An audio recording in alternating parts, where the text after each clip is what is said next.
Hello, Smyrna. It's me, Miss Totten, and starting today, we are going to read a chapter book.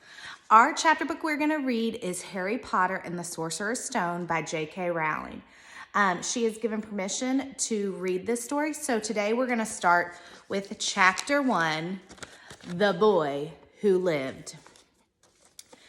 Mr. and Mrs. Dursley of number 4 Privet Drive were proud to say that they were perfectly normal. Thank you very much. They were the last people you'd expect to be involved in anything strange or mysterious because they just didn't hold on to such nonsense. Mr. Dursley was the director of a firm called Grinlings, which made drills. He was a big, beefy man with hardly any neck, although he did have a very large mustache. Mrs. Dursley was thin and blonde and had nearly twice the usual amount of neck, which came in very useful as she spent much of her time craning over garden fences, spying on the neighbors. The Dursleys had a small son called Dudley, and in their opinion, there was no finer boy anywhere. The Dursleys had everything they wanted, but they also had a secret. And their greatest fear was that somebody would discover it. They didn't think they could bear it if anyone found out that the Potters, Mrs. Potter, was Mrs. Dursley's sister. But they hadn't met for several years, in fact. Mrs. Dursley pretended that she didn't have a sister because her sister and her good-for-nothing husband were as un-Dursley-ish as it was possible to be. The Dursleys shuddered to think that what neighbors would say if the Potters arrived on the street. The Dursleys knew that the Potters had a small son too, but they had never seen him. The boy was another good reason for keeping the Potters away. They didn't want Dudley mixing with a child like that. When Mr. and Mrs. Dursley woke up at the dull gray Tuesday our story starts, there was nothing about the cloudy sky outside to suggest that the strange and mysterious things would soon be happening all over the country. Mr. Dursley hummed as he picked out his most boring tie for work, and Mrs. Dursley gossiped away happily as she wrestled a screaming Dudley into his own high chair. None of them noticed a large tawny owl flutter past the window. At 8:30, Mr. Dursley picked up his briefcase, pecked Mrs. Dursley on the cheek, and tried to kiss Dudley goodbye, but missed, because Dudley was now having a tantrum and throwing his cereal at the wall. "Little tyke," chortled Mr. Dursley as he left the house. He got into his car and backed out of number 4 Privet Drive. It was on the corner of the street that he noticed the first sign of something particular. A cat reading a map. For a second, Mr. Dursley didn't realize what he had seen. Then he jerked his head around and looked again. There was a tabby cat standing on the corner of Privet Drive. But there wasn't a map in sight. What could he have been thinking? It must have been a trick of the light. Mr. Dursley blinked and stared at the cat. It stared back. As Mr. Dursley drove around the corner and up the road, he watched the cat in his mirror. It was now reading the sign that said Privet Drive. No, looking at the sign. Cats couldn't read maps or signs. Mr. Dursley gave himself a little shake and put that cat out of his mind as he drove towards town. He thought of nothing except the large order of drills he was hoping to get that day. But on the edge of town, drills were driven out of his mind by something else. As he sat in his usual morning traffic jam, he couldn't help but notice there seemed to be a lot of strangely dressed people about. People in cloaks. Mr. Dursley couldn't bear people who dressed in funny clothes. The get-ups you saw in young people. He supposed this was some stupid new fashion. He drummed his fingers on the steering wheel, and his eyes fell on the huddle of those weirdos standing quite close by. They were whispering excitedly together. Mr. Dursley was enraged to see that a couple of them weren't young at all. Why, that man had to be older than he was and wearing an emerald green cloak. The nerve of him! And then it struck Mr. Dursley that this was probably some silly stunt.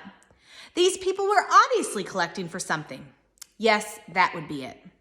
The traffic moved, and a few minutes later, Mr. Dursley arrived in the Grinlings parking lot, his mind back on drills.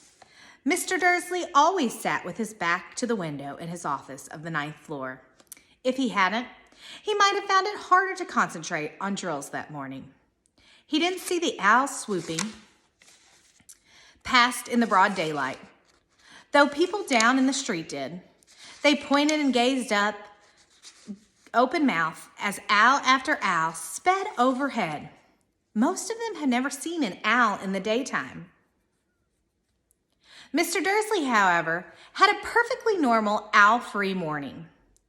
He yelled at 5 different people. He made several important telephone calls and shouted a bit more. He was in a very good mood until lunchtime, when he thought he'd stretch his legs and walk across to buy himself a bun from the bakery. He'd forgotten all about the people in the cloaks until he passed a group of them next to the baker's. He eyed them angrily as he passed. He didn't know why, but they made him uneasy. This bunch was whispering excitedly too, and he couldn't see a single collecting tin. It was on his way back past them, clutching a large donut in a bag, that he caught a few words of what they were saying. The Potters! That's right. That's what I heard. Yes, their son, Harry? Mr. Dursley stopped dead. Fear flooded him. He looked back at the whispers as if he wanted to say something to them, but thought better of it. He dashed back across the street, hurried up to his office, snapped at his secretary not to disturb him, seized his telephone, and had almost finished dialing his home number when he changed his mind. He put the receiver back down and stroked his mustache, thinking, no, he was being stupid. Potter wasn't such an unusual name. He was sure there was lots of people called Potters who had a son called Harry. Come to think of it, he wasn't even sure his nephew was called Harry. He'd never seen the boy. It might have been Harvey or Harold. There was no point in worrying Miss Dursley. She always got so upset at the mention of her sister. He didn't blame her. If he'd had a sister like that, but all the same, those people in cloaks. He found it a lot harder to concentrate on drills that afternoon. And when he left the building at 5 o'clock, he was still so worried that he walked straight into someone just outside the door. Sorry, he grunted, as the tiny old man stumbled and almost fell. It was a few seconds before Mr. Dursley realized that the man was wearing a violet cloak.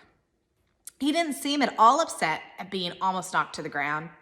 On the contrary, his face split into a wide smile, and he said in a squeaky voice that made passersby stare, Don't be sorry, my dear sir, for nothing could upset me today. Rejoice, for you know who has been gone at last. Even muggles like yourself should be celebrating this happy, happy day.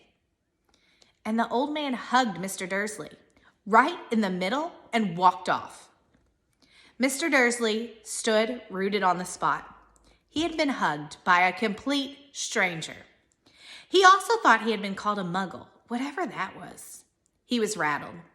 He hurried to his car and set off for home, hoping he was imagining things, which he had never hoped before because he didn't approve of imagination.